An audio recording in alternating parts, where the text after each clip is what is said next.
Hello दोस्तों। आज हम हार्ट के बारे में कुछ क्वेश्चंस डिस्कस करने वाले हैं। आज हार्ट एक बहुत ही कॉमन टॉपिक है और लगभग सारे एग्जाम्स में जनरल साइंस में आता ही है। So without wasting any more time, let's start. The first question is, blood is continuously pumped through the body by which organ. यानी हमारे शरीर में, पूरे शरीर में जो ब्लड ट्रांसफ़र होता है वो किसका फंक्शन है, मतलब उसे कौन करवाता है। Okay, it's a very basic question and the answer to it is heart. देखो, आप सो रहे हो, आप बैठ रहे हो, आप खेल रहे हो, कुछ भी कर रहे हो ना, तो हार्ट अपना काम करता रहता है, ब्लड को पूरे बॉडी में सर्कुलेट करता रहता है।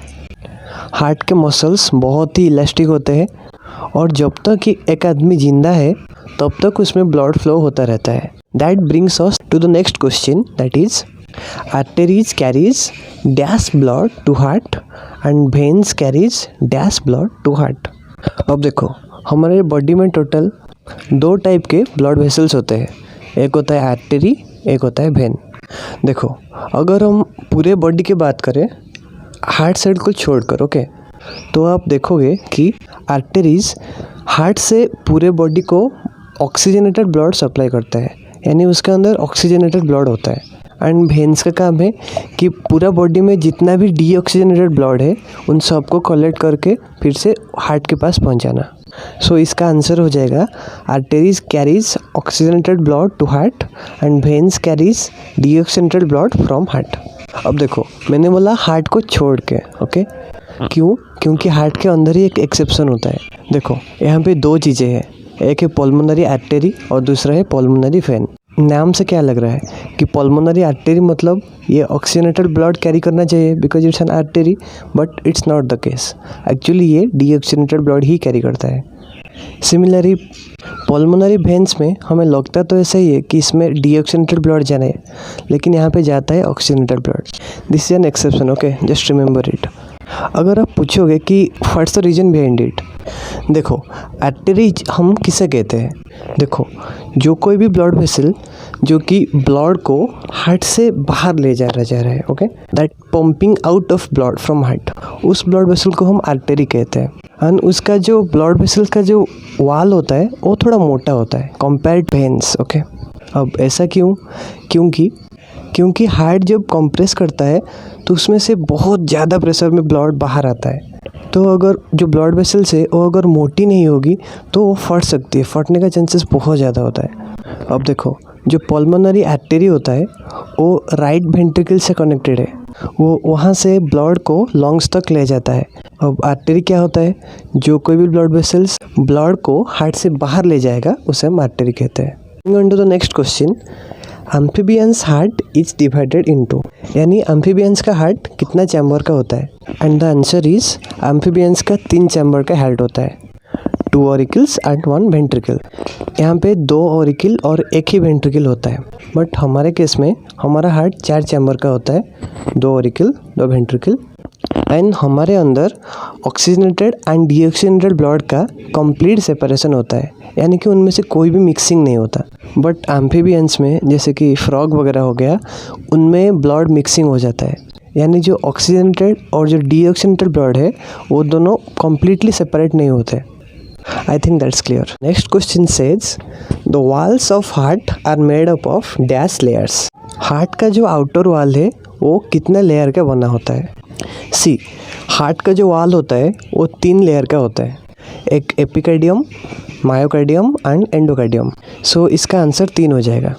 बट सी, इस एपिकार्डियम, मायोकार्डियम और एंडोकार्डियम, इन तीनों के बाहर एक सेल होता है, बेसिकली वो हार्ट को प्रोटेक्ट ही करता है, उसे हम कहते हैं पेरिकार्डियम।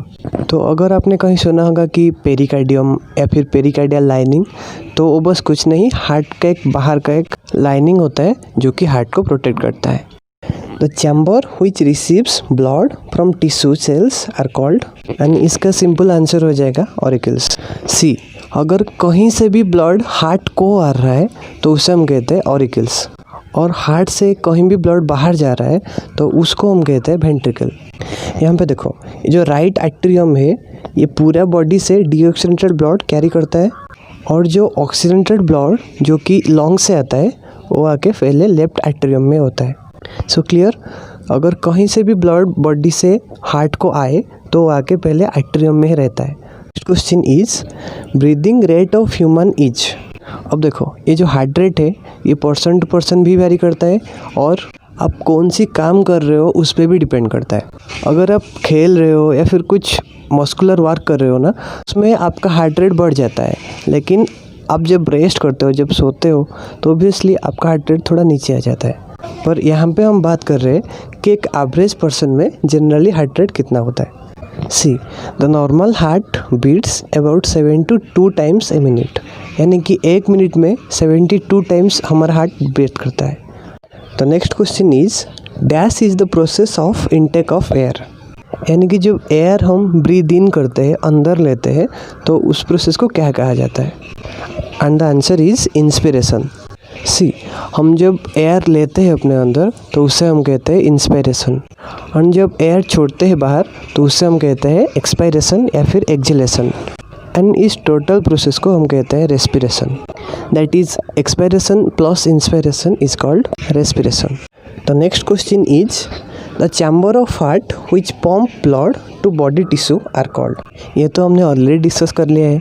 जो चैम्बर हार्ट से पूरे बॉडी को ब्लड सप्लाई करता है उसे हम क्या कहते हैं। Simple, ventricle. और जब पूरे बॉडी से ब्लड जाके हार्ट में स्टोर होता है तो हार्ट के ऑरिकल में स्टोर होता है। ओके, अब यहाँ पे आपको एक ऑप्शन ऑर्टा भी दिख रहा होगा। ऑर्टा कुछ नहीं, बस सबसे प्रोमिनेंट, सबसे मेन आर्टरी को हम ऑर्टा कहते हैं, जो कि हार्ट से पूरे बॉडी को ऑक्सीजनेटेड ब्लड सप्लाई करता है। सिमिलरली सबसे प्रोमिनेंट वेन को हम क्या कहते हैं, वेना कावा। ओके, अब वेना कावा पूरा बॉडी से ब्लड लाके हार्ट में डिपॉजिट करता है। Clear. Next question is a match the column question, यानी बेसिकली इस क्वेश्चन में आपको कौन सा ऑर्गेनिज्म का कितना चैम्बर्ड हार्ट है वो बताना है। सी सबसे प्रिमिटिव हार्ट फिशेस का होता है, उनका होता है 2 चैम्बर्ड हार्ट, एक ऑरिकल और एक वेंट्रिकल। पूरा बॉडी में यहाँ पे ऑक्सीजनेटेड और डीऑक्सीजनेटेड ब्लड का पूरा मिक्सिंग होता है, यानी कोई भी बाउंड्री नहीं है इन दोनों को डिफ्रेंशिएट करने के लिए। तो देखो यहाँ पे इसका प्रॉब्लम क्या है। देखो हार्ट से जितना भी ब्लड आता है ना यहाँ पे, वो सब ऑक्सीजनेटेड नहीं होता, उसमें डीऑक्सीजनेटेड ब्लड भी आता है। उस डीऑक्सीजनेटेड ब्लड को तो बॉडी यूज़ नहीं कर सकता, इसलिए बॉडी का वर्किंग एफिशिएंसी कम हो जाती है। यानी कोई ऐसा काम जो करने के लिए उसे बहुत ही एनर्जी चाहिए होगा, वो सब ये करने में बहुत मुश्किल होता है इनको। Next comes frogs, the amphibians. Amphibians में 3 चैम्बर का हार्ट होता है, 2 ऑरिकल और एक वेंट्रिकल। यहाँ पे partial separation of oxygenated and deoxygenated blood होता है, बट यहाँ कंप्लीट सेपरेशन नहीं हो पाता। नेक्स्ट कम्स बर्ड्स, जिनका कि 4 चैम्बर का हार्ट होता है, और यहाँ पे complete separation of oxygenated and deoxygenated blood देखा जाता है। The next question is insufficient blood supply human body is referred as, यानी हमारे बॉडी में अगर कम मात्रा में ब्लड सप्लाई हो तो उसे हम क्या कहते हैं। अब आपको ये तो पता ही है कि ग्लूकोज की इनसफिशिएंसी को हम कहते हैं हाइपोग्लाइसेमिया। अगर आरबीसी सफिशिएंट नहीं होती है तो उसे हम कहते हैं एनीमिया। बट अगर आरबीसी की क्वांटिटी ठीक ठाक है लेकिन फिर भी बॉडी में ब्लड सप्लाई कम हो रहा है तो उस केस को हम कहते हैं ischaemia. Next question, where does the impulse of heart beat originate. See जब भी हार्ट कॉन्ट्रैक्ट होता है तो उससे पहले हार्ट में एक इम्पल्स स्प्रेड होता है, और इम्पल्स क्रिएट होता है पेस मेकर से, which is also called SA node, यानी कि साइनो एट्रियल नोड। देखो ये इम्पल्स क्रिएशन के प्रोसेस में टोटल 5 चीज़ें इन्वॉल्व होती है। SA node, AV node, atrioventricular bundle, bundle of his and पर्किंजे fibres. SA node right atrium के टॉप कॉर्नर पे होता है, वहाँ से एक इम्पल्स क्रिएट होता है जो कि SA नोड से AV नोड और AV नोड से एट्रियोवेंट्रिकुलर बंडल और फिर पूरे हार्ट में स्प्रेड हो जाता है, and that's a electrical signal for the heart to contract. So इसका आंसर हो जाएगा SA node. Next question is which of the following vein carry oxygenated blood, यानी इसमें से कौन सी वेन में ऑक्सीजनेटेड ब्लड सप्लाई होता है। अब इसका आंसर तो हम ऑलरेडी डिस्कस कर चुके हैं, इसका आंसर होगा पल्मोनरी वेन। बट अगर आप दूसरे ऑप्शंस को देखो तो हेपाटिक वेन जो होता है वो डीऑक्सीनेटेड ब्लड लीवर से कैरी करता है, यानी लीवर से जितने भी डीऑक्सीनेटेड ब्लड निकलते हैं वो सब हेपाटिक वेन के थ्रू निकलते हैं। सिमिलरली किडनी से जितने भी डीऑक्सीनेटेड ब्लड है वो सब रेनल वेन के थ्रू निकलते हैं। पल्मोनरी वेन का काम क्या है, ये ऑक्सीजनेटेड ब्लड को लंग्स से हार्ट तक लाता है। ओके और स्टडी ऑफ लंग्स को क्या कहते हैं हम, पल्मोनोलॉजी। गुड।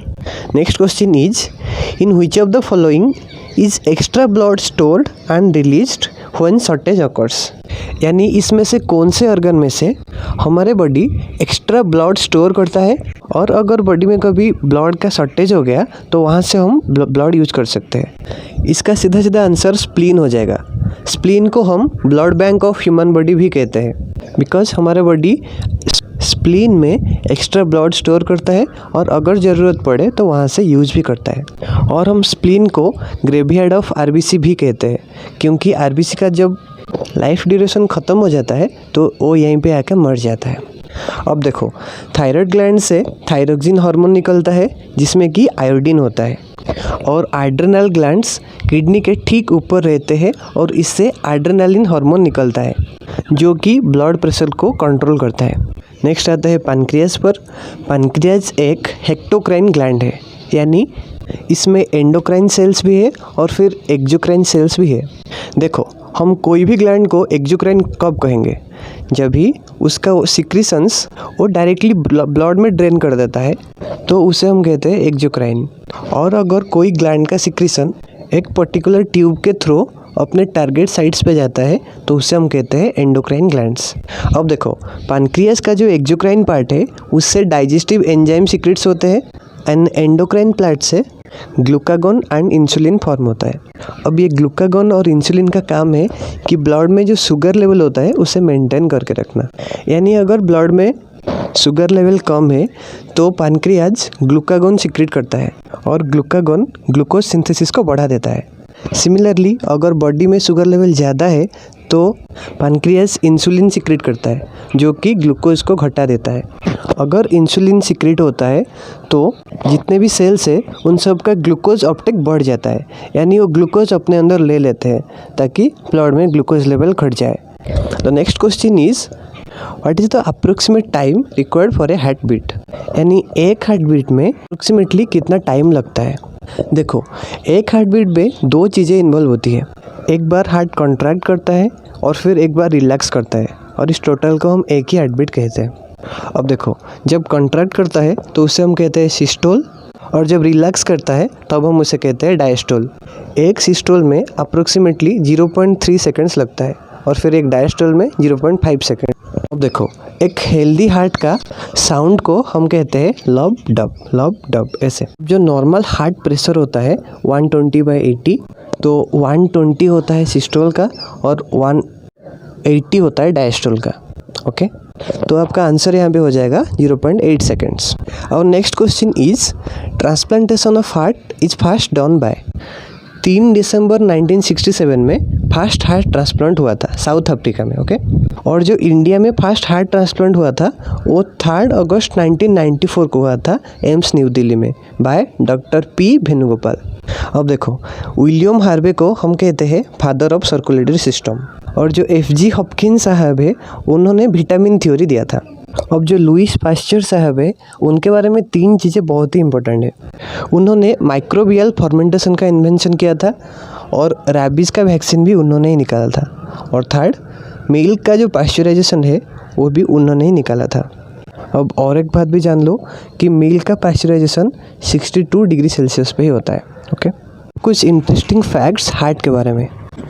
नॉर्मल ह्यूमन का हार्ट 72 टाइम्स बीट करता है पर मिनट, व्हेयरएज अगर एक हाइबरनेटिंग ग्राउंड हॉग के बारे में बात करें तो उसका हार्ट सिर्फ और सिर्फ 5 बार बीट करता है पर मिनट।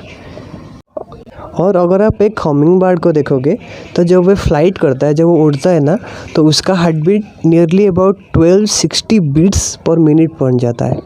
समझ रहे हो ना कितना तेज़ वाइब्रेट कर रहा होगा। ओके तो नेक्स्ट इज़ ह्यूमन हार्ट का वेट है अबाउट 0.3 kgs। बट अगर आप एक जिराफ को देखो तो उसका हार्ट का वेट होता है 12 kg। Can you imagine 12 kg। अब ये होता इसलिए है क्योंकि जिराफ का नेक जो इतना लंबा होता है तो उसके लिए उसके हार्ट को बहुत ज़्यादा दूर तक ब्लड अपना रीच करना होता है, पहुंचाना होता है, तो उसके लिए उसका वेट इतना ज़्यादा है। ये देखो, ये एक व्हेल की हार्ट है, ये एक कार का साइज़ का बराबर है और इसका वेट कितना है पता है? 430 kgs। Just imagine 430 kgs। बात करते हैं रीजनरेशन की। आप लोग ने वो डेडपूल मूवी देखा है जहाँ पे उसका हाथ पैर कट जाता है और फिर भी रीजनरेट हो जाता है फिर से? Well that is a science fiction, but ये एक्चुअली ट्रू है एनिमल्स के केस में। यू नो, जेब्रा फिश अगर उसका हार्ट टूट जाता है, पूरा डिस्ट्रॉय हो जाता है, तो वो फिर से उस हार्ट को रीजनरेट कर सकता है। Isn't that amazing? अब बात करते हैं ह्यूमंस के बारे में। Human can regenerate their liver too, यानी ह्यूमन लिवर का अगर कोई पार्ट थोड़ा सा टूट जाए तो वो अपने आप उसे रीजनरेट कर लेती है। और कुछ एम्फीबियंस या लिजर्ड्स होते हैं जो कि अपने टेल को रीजनरेट कर लेते हैं। That's all for today guys, thank you.